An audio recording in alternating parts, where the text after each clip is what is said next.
Hi student, in last video we learned about the kingdom fungi and kingdom animalia in detail. Today we learn about the acellular organisms. They are not included in Whittaker's 5 kingdom system. They are viruses. Okay, firstly we learn about the viruses. Viruses are the acellular organism. These organisms, why called acellular, we learn in detail. So, viruses are not included in the 5 kingdom systems of R.H. Whittaker.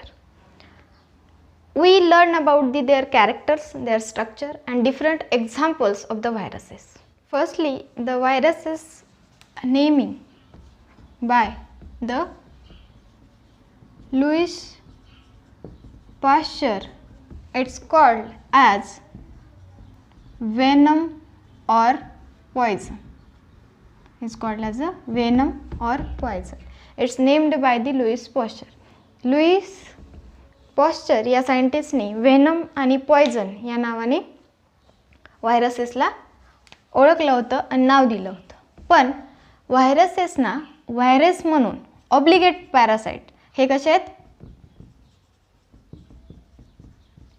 ते कसे आहेत? Obligate parasite आहेत. म्हणजेच काय तर होस्टपासून ज्यावेळेस त्यांची cycle complete होते त्यावेळेस ते डेड होत नाही, तर होस्ट टू होस्ट ते काय करतात, आपली सायकल कंटिन्यू ठेवतात, म्हणून त्यांना काय म्हटलं जातं? Obligate parasite. These obligate parasite named by the viruses, this name is given by M.J. Wegener. This scientist is taking name of the virus. Okay, तर जनरली व्हायरस हे पर्टिक्युलर नाव जे आहे ते कोणी दिलेले आहे? M.J. बेर्निक यांनी. These viruses M.J. बेजर्निक यांनी जी काही स्टडी केली त्याच्यानुसार त्यांच्या ऑब्झर्वेशनमध्ये असं आलं की व्हायरसेस हे जनरली कुठे मायग्रेट करतात, तर यांची movement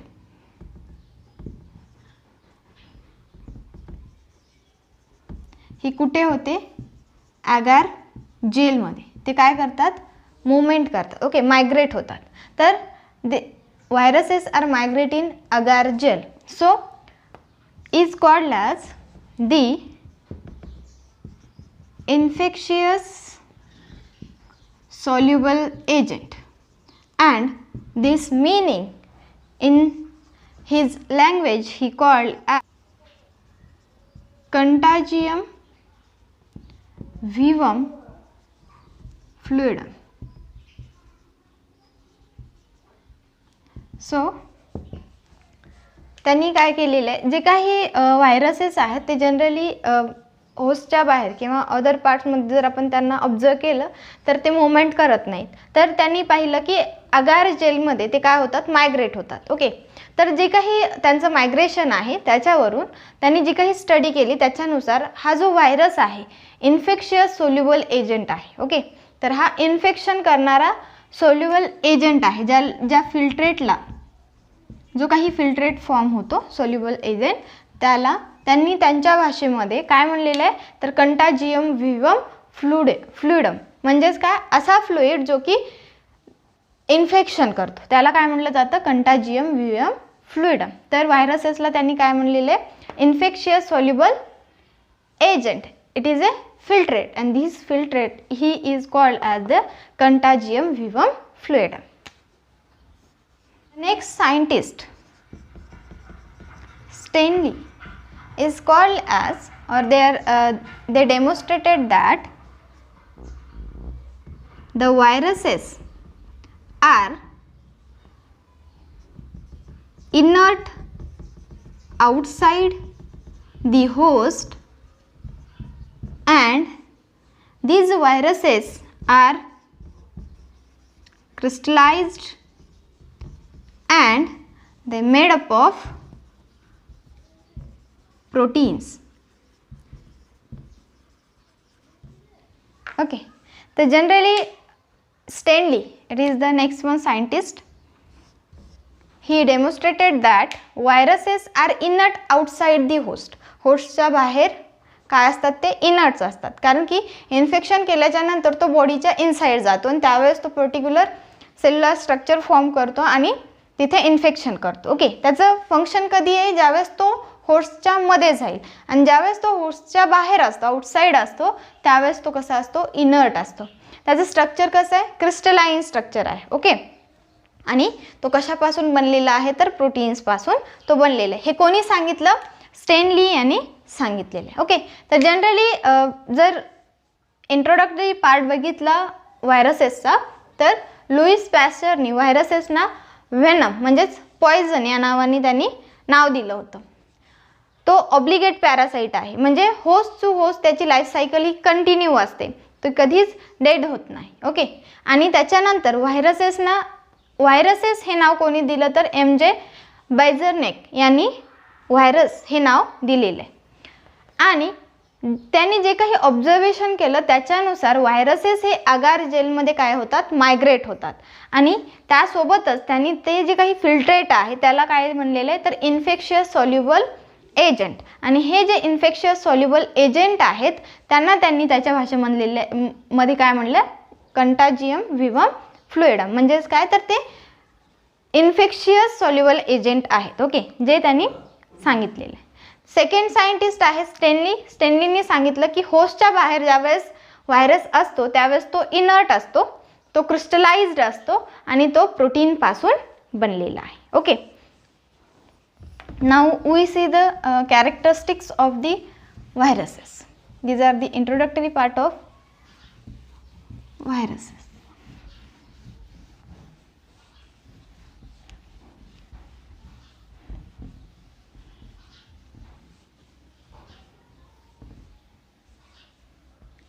Viruses, they are lack their own cell machinery.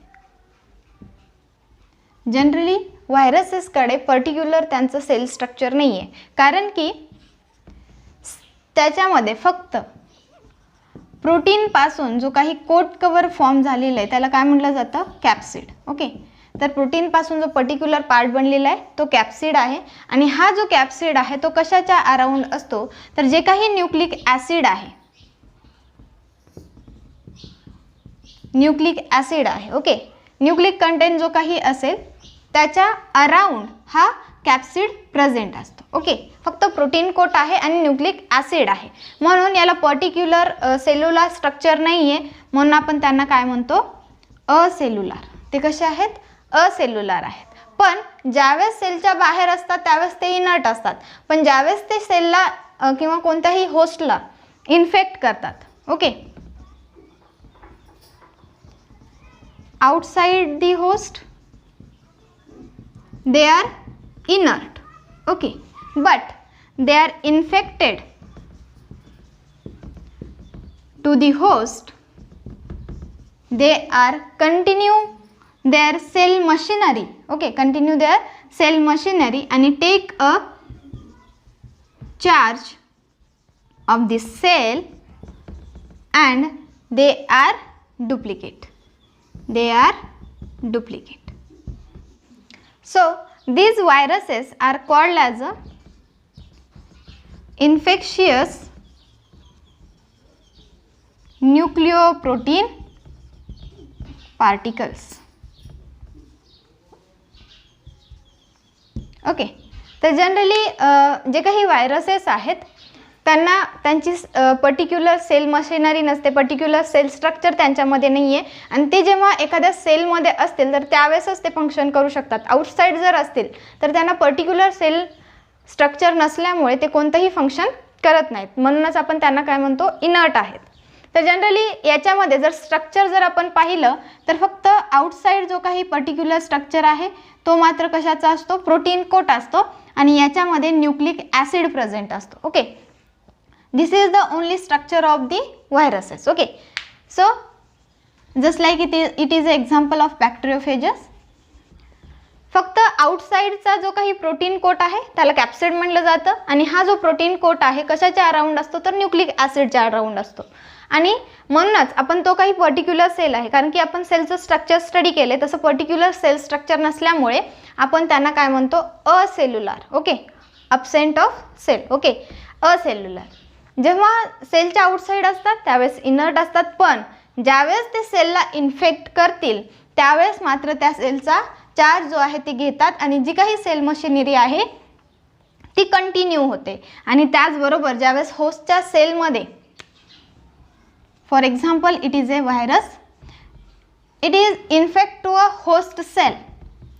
Host सेलला ज्यावेळेस तो इन्फेक्ट करतो आणि तो होस्ट सेलच्या मध्ये एंट्री घेतो त्यावेळेस मात्र तो काय होत जातो, डुप्लिकेट होत जातो. ओके, तर पर्टिक्युलर जे काही व्हायरसेस आहेत ज्यावेळेस एखाद्या होस्ट सेलला इन्फेक्ट करतात आणि होस्ट सेलमध्ये जेव्हा एंट्री घेतात त्यावेळेस त्यांची जी काही सेल मशिनरी आहे ती त्या सेलचा चार्ज घेते आणि तिथून ती कंटिन्यू वर्क करते आणि तिथून ते काय होतात, डुप्लिकेट होत जातात. म्हणजे पर्टिक्युलर रिप्रोडक्शन त्यांच्यामध्ये नाही आहे, तर ज्यावेळेस होस्ट सेलच्या मध्ये जातात त्यावेळेस ते काय होतात, डुप्लिकेट होतात. म्हणून व्हायरसेसला काय म्हणलं जातं, infectious nucleoprotein particles. Okay, they are acellular. म्हणजे आपण त्यांना लाईव्ह म्हणू शकत नाही किंवा ज्यावेळेस सेलच्या मध्ये जातील त्यावेळेस ते कंटिन्यू प्रोसेस करतात. ओके, म्हणून त्यांना आपण लाईव्ह सुद्धा म्हणू शकतो.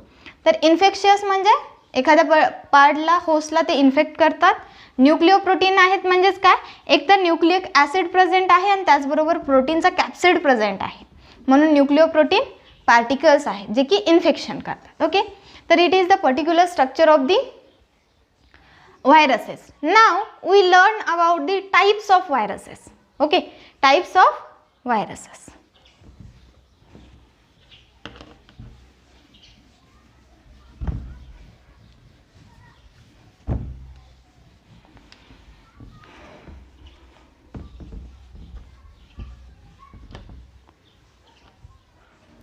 Types of viruses.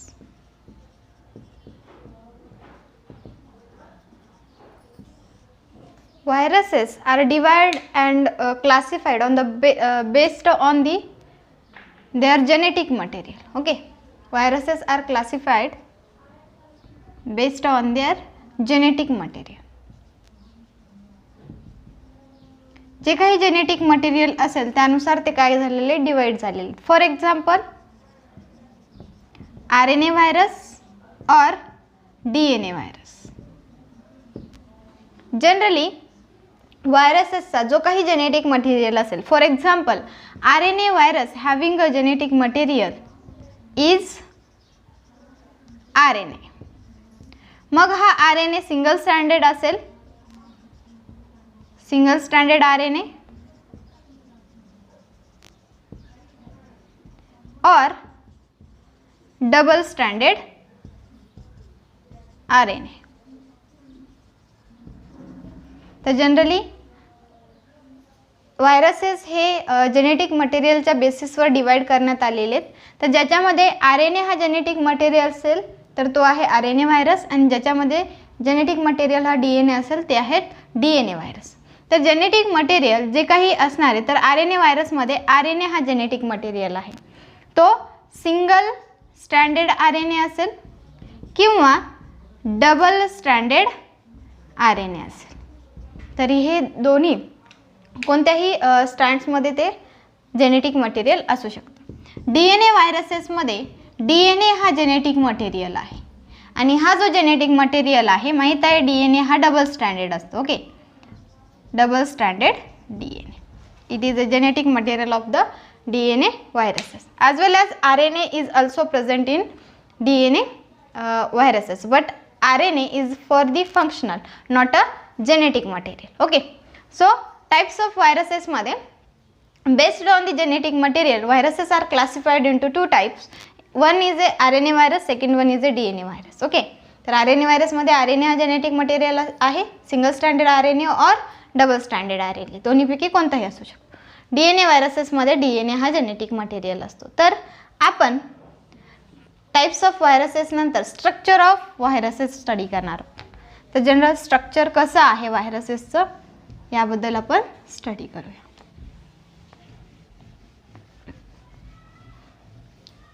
आपण तर आत्ता सांगितलं की व्हायरसेस हे प्रोटीन कोटपासून एक कॅप्सिड फॉर्म करतात आणि मध्ये न्यूक्लिक ॲसिड हा प्रेझेंट असतो. ओके, सो फर्स्ट एक्झाम्पल आपण घेऊ TMV. TMV, it is an example of virus. Its full form is tobacco mosaic virus. Tobacco mosaic virus. Okay, तर जो काही टोबॅकोला इन्फेक्ट करणारा व्हायरस आहे तो आहे टोबॅको मोझाईक व्हायरस. त्याला काय म्हटलं जातं? TMV. याचं पर्टिक्युलर स्ट्रक्चर जर तुम्ही पाहिलं तर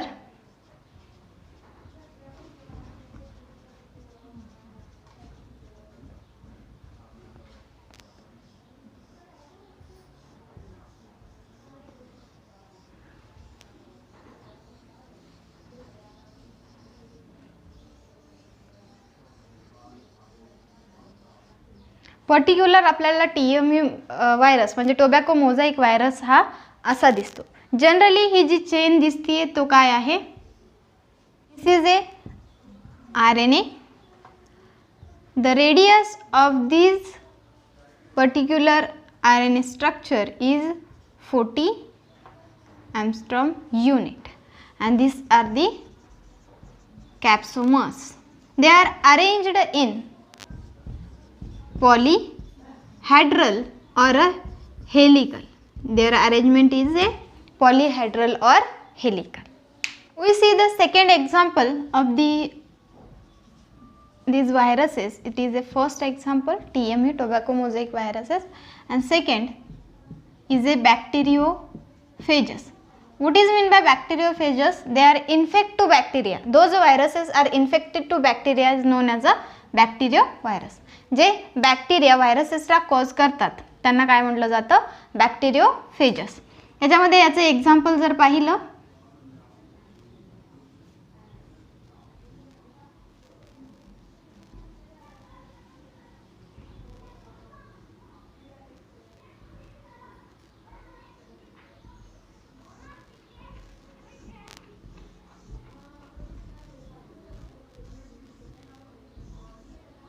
okay,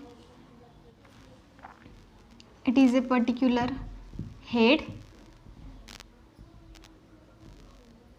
it is a collar, it is a core, it is a sheath, and they are having a particular structure of to form a base tails, so is known as a base plate tail fiber. Okay, so it is the particular structure we can see. Okay, so those examples we can learn. तर generally आपण जे काही structures पाहतो याच्यामध्ये particular जो काही structure आहे तर जो काही हेड रिजन आहे. ओके, तर याच्यामध्ये पर्टिक्युलर स्ट्रक्चर जर आपण पाहिलं तर याच्यामध्ये जेनेटिक मटेरियल हा प्रेझेंट असतो. ओके, तर जनरली जे काही जेनेटिक मटेरियल आपल्याला दिसतात, फॉर एक्झाम्पल इथे RNA आहे. ओके, इथे सुद्धा RNA असू शकतो. बॅक्टेरियोफेजसमध्ये जनरली RNAच प्रेझेंट असतो. तर याच्यामध्ये जे काही जेनेटिक मटेरियल पाहतो याला प्रोटेक्ट करणारा जो काही पर्टिक्युलर स्ट्रक्चर आपल्याला दिसतोय याला आपण काय म्हणतो? कॅप्सिड. याला आपण काय म्हणतो? कॅप्सिड. आणि हा जो पर्टिक्युलर स्ट्रक्चर आहे हा सुद्धा काय आहे? कॅप्सिड आहे. आणि याचेच स्मॉलर युनिट त्याला आपण काय म्हणतो? Capsomers. Capsomers are the smaller units of the capsid and these capsid is protected. Main function काय आहे कॅप्सिडचं? कॅप्सिड हा जनरली कॅप्सिड हा कशापासून बनलेला आहे? एकतर प्रोटीनपासून बनलेला आहे, बरोबर आहे, प्रोटीनपासून बनलेला आहे. आणि त्याचं मेन फंक्शन काय आहे तर protect to genetic material. Genetic मटेरियलला तो काय करतो? प्रोटेक्ट करतो. आणि हे जे कॅप्सिड्स आहेत, जो काही पर्टिक्युलर स्ट्रक्चर आहे याचे स्मॉलेस्ट युनिट जर आपण पाहिले तर ते स्मॉलेस्ट युनिट म्हणजेच काय? कॅप्सोमर्स. आणि हे पर्टिक्युलर आपल्याला इथे कॅप्सोमर्स हे TMV मध्ये दिसतात. आणि यांची जी अरेंजमेंट आहे ती आहे पॉलीहेड्रल और हेलिकल अरेंजमेंट आहे. ओके, पर्टिक्युलर स्ट्रक्चरमध्ये कॅप्सोमर्स हे कसे अरेंज केलेले आहेत, एकतर पॉलीहेड्रल और हेलिकल स्ट्रक्चरमध्ये ते अरेंज केलेले. इथे सुद्धा हा जेनेटिक मटेरियल आहे आणि जो काही प्रोटीन स्ट्रक्चर फॉर्म झालेला आहे तो आहे कॅप्सिड. त्याचं मेन फंक्शन काय, जेनेटिक मटेरियलला प्रोटेक्ट करणे. Okay, this is the structure of the different examples of the viruses. तर जनरली याच्यामध्ये आपण जेनेटिक मटेरियल तर पाहिलेलं आहे, एकतर सिंगल स्ट्रँडेड RNA असेल किंवा डबल स्ट्रँडेड RNA असेल किंवा डबल स्ट्रँडेड DNA आणि सिंगल स्ट्रँडेड DNA सुद्धा असू शकतो. These are the genetic material are present in the viruses. Okay, तर पर्टिक्युलर स्ट्रक्चर आपण स्टडी केलेलं आहे. आता त्याचबरोबर व्हायरसेसमुळे कोणते कोणते डिसीज कॉज केले जातात. Viruses cause a disease, those disease we can see. तर जनरली व्हायरसेस एक फंक्शन जे करतात ते म्हणजे काय, तर डायरेक्ट त्यांना काय म्हटलं जातं, लुईस पाश्चरने तर डायरेक्ट वेनम और अ पॉयझन म्हणून सांगितलेलं आहे. ओके, तर व्हायरसेस जनरली डिसीज कॉज करतात. तर कोणते कोणते डिसीज कॉज करतात त्याबद्दल आपण स्टडी करणार आहोत. Disease is caused by viruses. व्हायरसेसकडून जे काही डिसीज कॉज केले जातात ते डिसीज आपण स्टडी करणार आहोत. Base plate tail fibre. Okay, so it is the particular structure we can see. Okay, so those examples we can learn. तर जनरली आपण जे काही स्ट्रक्चर्स पाहतो याच्यामध्ये पर्टिक्युलर जो काही स्ट्रक्चर आहे, तर जो काही हेड रिजन आहे, ओके, तर याच्यामध्ये पर्टिक्युलर स्ट्रक्चर जर आपण पाहिलं तर याच्यामध्ये जेनेटिक मटेरियल हा प्रेझेंट असतो. ओके, तर जनरली जे काही जेनेटिक मटेरियल आपल्याला दिसतात, फॉर एक्झाम्पल इथे RNA आहे. ओके, इथे सुद्धा RNA असू शकतो. बॅक्टेरियोफेजेसमध्ये जनरली RNAच प्रेझेंट असतो. तर याच्यामध्ये जे काही जेनेटिक मटेरियल पाहतो याला प्रोटेक्ट करणारा जो काही पर्टिक्युलर स्ट्रक्चर आपल्याला दिसतोय याला आपण काय म्हणतो, कॅप्सिड. याला आपण काय म्हणतो, कॅप्सिड. आणि हा जो पर्टिक्युलर स्ट्रक्चर आहे हा सुद्धा काय आहे, कॅप्सिड आहे. आणि याचेच स्मॉलर युनिट त्याला आपण काय म्हणतो, capsomers. Capsomers are the smaller units of the capsid and these capsid is protected. Main function काय आहे कॅप्सिडचं, कॅप्सिड हा जनरली, कॅप्सिड हा कशापासून बनलेला आहे, एकतर प्रोटीनपासून बनलेला आहे, बरोबर आहे, प्रोटीनपासून बनलेला आहे. आणि त्याचं मेन फंक्शन काय आहे तर protect to genetic material. Genetic मटेरियलला तो काय करतो, प्रोटेक्ट करतो. आणि हे जे कॅप्सिड्स आहेत, जो काही पर्टिक्युलर स्ट्रक्चर आहे याचे स्मॉलेस्ट युनिट जर आपण पाहिले तर ते स्मॉलेस्ट युनिट म्हणजेच काय, कॅप्सोमर्स. आणि हे पर्टिक्युलर आपल्याला इथे कॅप्सोमर्स हे TME मध्ये दिसतात. आणि यांची जी अरेंजमेंट आहे ती आहे पॉलीहेड्रल और हेलिकल अरेंजमेंट आहे. ओके, पर्टिक्युलर स्ट्रक्चरमध्ये कॅप्सोमर्स हे कसे अरेंज केलेले आहेत, एकतर पॉलीहेड्रल और हेलिकल स्ट्रक्चरमध्ये ते अरेंज केलेले. इथे सुद्धा हा जेनेटिक मटेरियल आहे आणि जो काही प्रोटीन स्ट्रक्चर फॉर्म झालेला आहे तो आहे कॅप्सिड. त्याचं मेन फंक्शन काय, जेनेटिक मटेरियलला प्रोटेक्ट करणे. Okay, this is the structure of the different examples of the viruses. तर जनरली याच्यामध्ये आपण जेनेटिक मटेरियल तर पाहिलेलं आहे, एकतर सिंगल स्ट्रँडेड RNA असेल किंवा डबल स्ट्रँडेड RNA असेल किंवा डबल स्ट्रँडेड DNA आणि सिंगल स्ट्रँडेड DNA सुद्धा असू शकतो. These are the genetic material are present in the viruses. Okay, तर पर्टिक्युलर स्ट्रक्चर आपण स्टडी केलेलं आहे. आता त्याचबरोबर व्हायरसेसमुळे कोणते कोणते डिसीज कॉज केले जातात. Viruses cause a disease, those disease we can see. तर जनरली व्हायरसेस एक फंक्शन जे करतात ते म्हणजे काय, तर डायरेक्ट त्यांना काय म्हटलं जातं, लुईस पाश्चरने तर डायरेक्ट वेनम और अ पॉयझन म्हणून सांगितलेलं आहे. ओके, तर व्हायरसेस जनरली डिसीज कॉज करतात. तर कोणते कोणते डिसीज कॉज करतात त्याबद्दल आपण स्टडी करणार आहोत. Disease is caused by viruses. व्हायरसेसकडून जे काही डिसीज कॉज केले जातात ते डिसीज आपण स्टडी करणार आहोत. Firstly we see these different viruses in the plants. तर जनरली जे काही व्हायरसेस आहेत ते प्लांट्समध्ये सुद्धा डिसीज फॉर्म करतात, जसे की लीफ कर्लिंग. लीफ कर्लिंग ही कशामुळे होते तर व्हायरसेस इन्फेक्शनमुळे होते. त्यासोबतच मोझाईक फॉर्मेशन,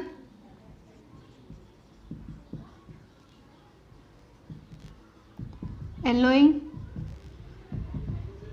ओके, तर मोझाईक फॉर्मेशन म्हणजेच काय, पर्टिक्युलर प्लांट्सवरती जर आपण लीफवरती स्ट्रक्चर्स बघितले तर लाईट और डार्क स्टेन्स आपल्याला दिसतात, बरोबर आहे. ओके, लीफवरती लाईट और डार्क स्टेम आपण ग्रीन कलरचे पाहतो. तर हे पर्टिक्युलर जे स्ट्रक्चर आहे त्याला काय म्हटलं जातं, mosaic formation. Okay, and yellowing, जे काही लीव्स आहेत ते काय होतात, येलो कलर फॉर्म होतो. ओके, तर त्याला काय म्हटलं जातं, yellowing. These are the diseases is cause through the viruses in plants. Second one, in different animals we can see the disease caused through the viruses are swine flu. Swine flu, it is also caused through the viruses. It is a disease. Foot and mouth causes a particular disease in plants, animals, is known as also caused through the viruses. Okay, तर एक तर swine flu आपल्याला माहीत आहे, तो कशामुळे होतो तर ॲनिमल्समध्ये व्हायरसेस थ्रू हा डिसीज होतो. त्यासोबतच फूट अँड माउथला जे काही डिसीजेस होतात ॲनिमल्समध्ये ते जनरली कशा थ्रू होतात तर व्हायरसेस थ्रू होतात. त्यासोबतच आपण थर्ड एक्झाम्पल पाहू, ह्युमन्समध्ये कोणते कोणते डिसीजेस आहेत जे की व्हायरसेस थ्रू होतात. Viral infection, common cold, it is also the caused through the viruses. Second one is a smallpox. Smallpox ज्याला चेचक म्हणलं जातं, काही ठिकाणी देवीचा रोग सुद्धा म्हणून ओळखला जातो. ओके, पर्टिक्युलर बॉडीवरती आपल्याला गोल गोल स्ट्रक्चर्स फॉर्म झालेले दिसतात, जसं की डिम्पल फॉर्मेशन सारखे. जेव्हा क्युअर होतो त्यावेळेस ते आपल्याला स्ट्रक्चर दिसतात. तर असे खूप सारे ह्युमन्स तुम्ही आता तरी नाही आहे स्मॉलपॉक्स, पण तुम्ही अगोदरचे जे काही ओल्ड मॅन्स असतील त्यांच्यामध्ये जर पाहिलं तर खूप जणांच्या चेहऱ्यावरती तुम्हाला स्मॉलपॉक्सचे जे पर्टिक्युलर सायन्स आहेत ते तुम्हाला दिसतील. It is also cause through the viral. Second one, ज्याला मराठी चेचक म्हणलं जातं किंवा देवीचा रोगसुद्धा म्हणला जातो. त्याच्यानंतर मम्स, ज्याला आपण गलगंड म्हणतो किंवा आयोडीन कमतरतेमुळे होतो असं सांगितलं जातं. तर जनरली पर्टिक्युलर जो काही सलायव्हरी ग्लँड आहे, ओके, सलायव्हरी ग्लँड आहे, तर ती सलायव्हरी ग्लँडला व्हायरस हा इन्फेक्ट करतो आणि तो जो पर्टिक्युलर स्ट्रक्चर आहे पूर्णपणे स्वेल होतो. ओके, त्याला काय म्हटलं जातं, mumps. And also the AIDS is also cause through the viruses. These are the some diseases they are cause through the viruses. तर जनरली व्हायरसेस मेन तरी इन्फेक्शियस सॉल्युबल एजंट आहे, हे आपल्याला अगोदरच सांगण्यात आलेले MJ सायंटिस्टने आपल्याला सांगितलेलं आहे. त्यांनी सांगितलं होतं की हा जो आहे तो व्हायरस हा इन्फेक्शियस आहे. ओके, म्हणूनच त्याला अगोदरच लुईस पॉस्चरनी वेनम ऑर पॉयझन म्हणून ओळखलं होतं. तर हे व्हायरसेस जनरली डिसीज कॉज करतात. तर असे सगळे जे काही व्हायरसेस आहेत ते प्लांट्स, ॲनिमल्स आणि ह्युमन्सना सुद्धा काय करतात, कॉज करतात. तर प्लांट्समध्ये जे काही डिसीज फॉर्म होतात व्हायरसेसमुळे, जसं की लीफ कर्लिंग म्हणजे लीफ हा कर्ल होणे, mosaic formation, particular patches form होणे, लाईट और dark green colour patches we see on the plants, yellowing, leaf yellowing, these are the diseases caused through the viruses.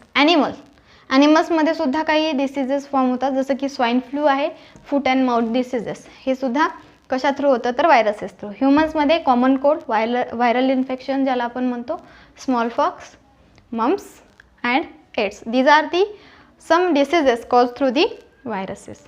Now we learn about the व्हायरॉन.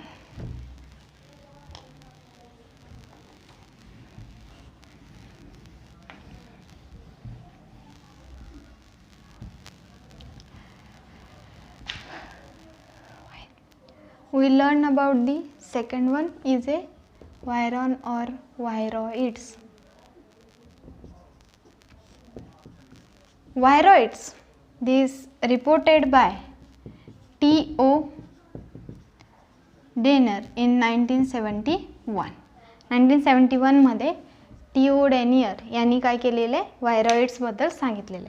तर generally viruses आणि व्हायरॉइड्समध्ये काय फरक आहे, तर आपण viruses जे काही व्हायरसेस आहेत ते कशापासून बनलेले आहेत, प्रोटीनपासून आणि न्यूक्लिक ॲसिडपासून. ओके, पर्टिक्युलर प्रोटीन कोट हा असतो आणि त्याच्यामध्ये जेनेटिक मटेरियल न्यूक्लिक ॲसिड हा प्रेझेंट असतो. ओके, पण व्हायरॉइड्समध्ये lack of protein coat, protein coat हा प्रेझेंट नसतो, म्हणजे प्रोटीन कोट नाही आहे.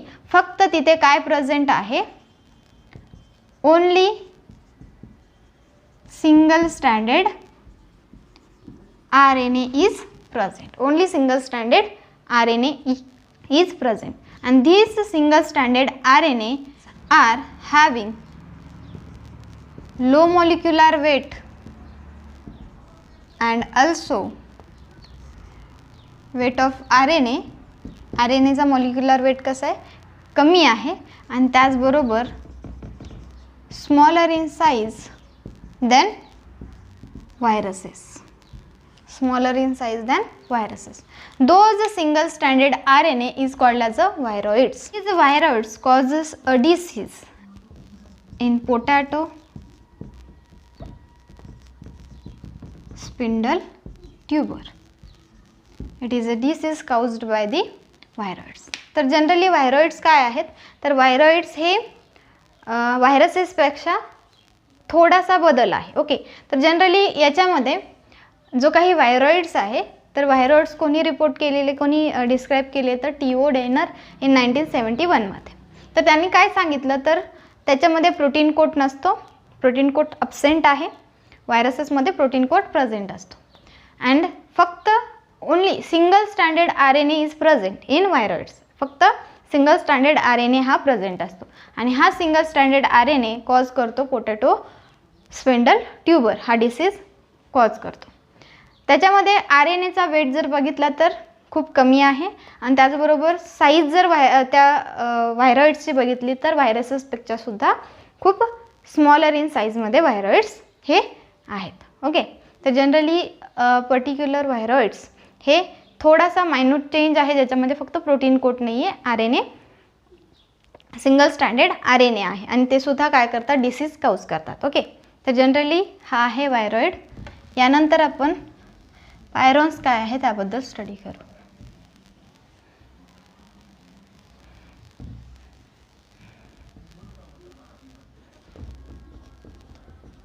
Prions are in certain neurological diseases are caused or transmitted through the protein, folded protein, and these folded protein is cause neurological diseases or some certain infectious diseases. These folded protein is called as a prions. These folded protein is called as a prions. तर generally फक्त याच्यामध्ये protein आहे, ज्याच्या through काय होतात, diseases cause होतात. तर neurological diseases हे कॉज केले जातात. तर हा जो प्रोटीन आहे यालाच काय म्हटलं जातं, तर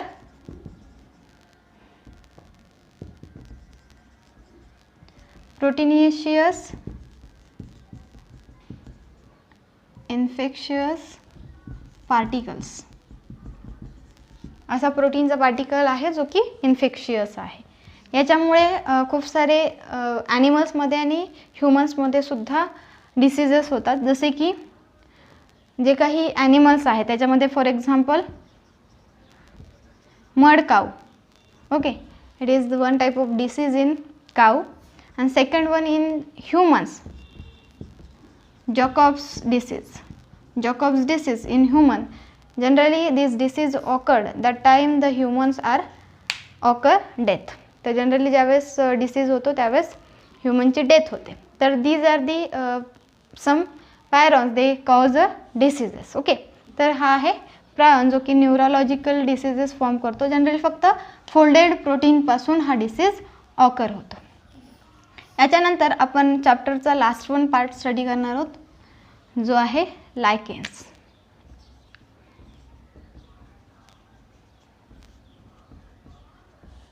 Lichens are the coexistence of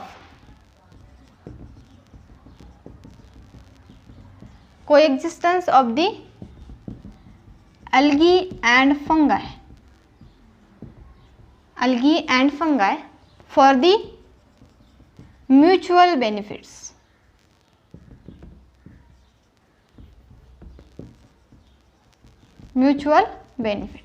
तर एकमेकाच्या बेनिफिटसाठी ते काय असतात, एकत्र राहतात. जो काही अल्गल मेंबर आहे त्याला काय म्हटलं जातं, फायकोबॉयंट. अँड जो काही फंगाय मेंबर आहे, फंगस मेंबर, त्याला काय म्हटलं जातं, mycobiont. Okay, these are the some words they are used for these particular organisms. तर जो काही अल्गल मेंबर आहे त्याला फायकोबॉयंट म्हणतात, आणि जो काही फंगल मेंबर आहे त्याला फायकोबॉयंट असं म्हटलं जातं. आणि ते दोघं अल्गी अँड फंगाय हे सोबतच असतात, कोएक्झिस्टन्स. आणि ते कशासाठी, तर म्युच्युअल बेनिफिटसाठी. त्यामध्ये अल्गीचे जर मेंबर आपण पाहिले, ओके, अल्गीचे जर मेंबर आपण स्टडी केले, तर याच्यामध्ये फॉर एक्झाम्पल आपण पाहू शकतो एक ब्ल्यू ग्रीन अल्गी, त्यालाच आपण काय म्हणतो, cyanobacteria. Okay, and second one is a green algae. These are the algal members, they are coexistent with the fungi. Okay, आणि it is the best or excellent example for the symbiosis.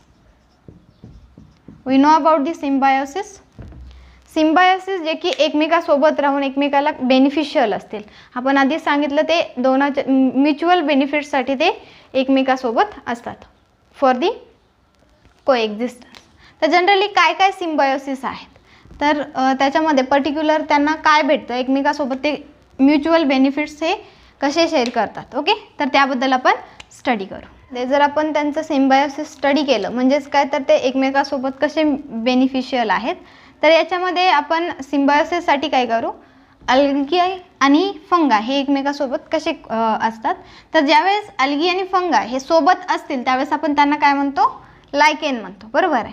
तर एकमेकासोबत ते beneficial कसे आहे, जर याच्यामध्ये algae जो आहे तो काय करतो, तर फंगायला फूड प्रोव्हाइड करतो. काय करतो, फूड प्रोव्हाइड करतो.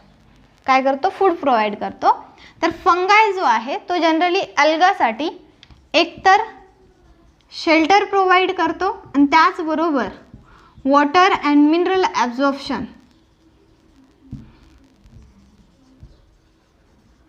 सुद्धा करतो. तर जनरली ते दोघं एकमेकासाठी म्युच्युअल बेनिफिशियल आहेत. काय काय बेनिफिट्स आहे, तर जनरली अल्गी अँड फंजा एकमेकासोबत राहतात त्याला आपण काय म्हणतो, लायकेन्स. आणि ज्यावेळेस सोबत असतात त्यावेळेस अल्गी जो आहे तो फंगायला फूड प्रोव्हाइड करतो आणि फंगाय जो आहे अल्गीला शेल्टर आणि त्यासोबतच वॉटर मिनरल ॲब्सॉर्ब करतो. तर जनरली दोघांना बी त्याचा बेनिफिट आहे म्हणून ते काय करतात, एक पर्टिक्युलर स्ट्रक्चर फॉर्म करतात, त्याला आपण लायकेन्स म्हणतो. म्हणून म्युच्युअल बेनिफिशियल्स आहेत. एक पर्टिक्युलर एक्झाम्पल आहे सिम्बायोसिसचं. आणि अल्गी आणि फंगायला आपण ज्यावेळेस कोएक्झिस्टन्स असतील त्यावेळेस आपण त्यांना आयडेंटिफाय करू शकत नाही, आणि ज्यावेळेस सेपरेट असतील त्यावेळेस आपण आयडेंटिफाय करू शकतो. तर जनरली ज्यावेळेस ते सोबत असतील म्हणजे कोएक्झिस्टन्स पर्टिक्युलर लायकेन जर असेल तर त्याच्यामध्ये अल्गी कोणता आणि फंगाय कोणता हे जर आयडेंटिफाय करायला सांगितलं सेपरेटली तर आपण त्यांना आयडेंटिफाय करू शकत नाही. Generally lichens are found in extreme environment. Extreme इन्व्हायरमेंटमध्ये ते सापडतात, जसे की like snow clad pole as like they are found. Okay, and also the lichens are sensitive to pollution. ते खूप सेन्सिटिव्ह असतात पोल्युशनसाठी. तर जनरली यांना ज्यावेळेस जो काही पोल्युटेड एरिया असेल त्या ठिकाणी लायकेन्स आपल्याला भेटणार नाहीत. ओके, पोल्युटेड रिजन्समध्ये लायकेन्स हे नसतात, म्हणून जो काही पोल्युटेड एरिया आहे तिथे लायकेन्स नसतात आणि जो काही इन्व्हायरमेंट हा बेस्ट आहे तिथे नॉन पोल्युटेड एरिया आहे तिथे लायकेन्स असतात. म्हणून लायकेन्सला काय म्हटलं जातं? Pollution indicator. Pollution indicator. And generally main role काय आहे लायकेन्सचा? तर जनरली लायकेन्स हा जो काही मेन रोल प्ले करतो तो आहे सॉइल फॉर्मेशन. तो सॉइल फॉर्मेशन करतो by the using of specific acid production. Specific acid production. तर जनरली लायकेन्स काय आहे? तर जनरली लायकेन्स हा कोएक्झिस्टन्स स्ट्रक्चर आहे अल्गी अँड फंगायचा. Okay, for the mutual benefits. Mutual बेनिफिट्ससाठी अल्गी अँड फंगाय हे कोएक्झिस्टन्स होतात. त्या पर्टिक्युलर स्ट्रक्चरला आपण काय म्हणतो? लायकेन्स. त्याच्या याच्यामध्ये अल्गी जो आहे, पर्टिक्युलर अल्गल मेंबर जो असेल त्याला आपण फायकोबॉयंट म्हणतो आणि जो काही फंगल मेंबर आहे त्याला आपण मायकोबॉयंट म्हणतो. आणि जे काही अल्गी आहे त्याच्यामध्ये अल्गल मेंबर जर आपण स्टडी केले तर ते आहेत ब्ल्यू ग्रीन अल्गी, ज्यालाच आपण सायनोबॅक्टेरिया म्हणतो, अँड ग्रीन अल्गी. हेच मेंबर जे असतात ते फंगायसोबत काय करतात? कोएक्झिस्ट होतात आणि त्याला आपण काय म्हणतो? फायकोबॉयंट. आणि याच्यामध्ये या दोघांचं म्युच्युअल जे best example of the symbiosis आपण यांना म्हणतो लायकेन्समध्ये, अल्गी अँड फंगायला. तर याच्यामध्ये एकमेकासोबत ते म्युच्युअल बेनिफिशियल कसे आहेत? तर अल्गी हा फूड प्रोव्हाइड करतो फंगायला आणि फंगाय हा शेल्टर प्रोव्हाइड करतो आणि त्यासोबतच पर्टिक्युलर वॉटर मिनरल ॲब्सॉर्प्शनसुद्धा करू लागतो. तर याच्यामुळे ते एकमेकासोबत बेनिफिशियल आहेत. आणि लायकेन्स हे कुठे भेटतात? Found in extreme environment just like snow clad poles, इथे ते आपल्याला भेटू शकतात. आणि लायकेन्स हे सेन्सिटिव्ह आहेत, पोल्युशनसाठी खूप सेन्सिटिव्ह आहेत. म्हणून जे पोल्युटेड एरिया आहे तिथे ते बिलकुल नसतात. पोल्युशन रिजन जो आहे तिथे लायकेन्स ग्रो करत नाहीत आणि जिथे पोल्युशन नाही आहे अशा ठिकाणी ते ग्रो करतात. म्हणून त्यांना पोल्युशन इंडिकेटर असे सुद्धा म्हणून ओळखलं जातं लायकेन्सला. त्यासोबतच मेन रोल आहे लायकेनचा, तो म्हणजे ते काय करतात तर soil formation by using a specific acid production. Okay, soil फॉर्मेशनसुद्धा त्याच्याकडून होतं. तर जनरली आपण आजच्या व्हिडिओमध्ये viruses, viroids, prions and lichens आपण स्टडी केलेली आहे. तर जनरली हा जो चॅप्टर आहे सिस्टमॅटिक्स ऑफ लिव्हिंग ऑर्गॅनिझम्स, याच्यामध्ये आपण पर्टिक्युलर जे काही सिस्टमॅटिक्स आहे, क्लासिफिकेशन कसं झालेलं आहे, कारण की इतकी सारी बायोडायव्हर्सिटी आहे, खूपच ह्यूज अशी बायोडायव्हर्सिटी आहे. तर या सगळे जे काही लिव्हिंग ऑर्गॅनिझम्स आहेत त्यांचं क्लासिफिकेशन कोणत्या बेसिसवर केलेलं आहे, हिस्ट्री आपण पाहिली. त्याच्यानंतर डिफरंट जे काही क्लासिफिकेशन्स आहेत ते स्टडी केले. त्याच्यासोबतच आपण पर्टिक्युलर क्लासिफिकेशन कशाच्या बेसिसवर केलेलं आहे, कोणते पर्टिक्युलर स्ट्रक्चर्स आहेत त्याच्या थ्रू त्याचा यूज करून कसे क्लासिफिकेशन केलेत हे स्टडी केलं. त्यासोबतच क्लासिफिकेशनसाठी कोणते कोणते पर्टिक्युलर पार्ट्स आहेत हे आपण स्टडी केलं. ओके, टेक्झा कोणते कोणते आहेत आणि ते टेक्झा आपण डिटेलमध्ये स्टडी केले. त्याच्यासोबतच नॉमिनिक्लेचर आपण स्टडी केलं आणि त्याच्यानंतर 5 किंगडम सिस्टीम जी विटेकरची आहे त्याच्यामधले 5 किंगडम्स आपण स्टडी केले. आणि 5 किंगडम्समध्ये जो काही इन्व्हॉल्व नसलेला जो पार्ट आहे viruses, viroids, prions and lichens, ते सुद्धा आपण स्टडी केलेलं. तर इथे हा चॅप्टर संपवतो. व्यवस्थित अभ्यास करा.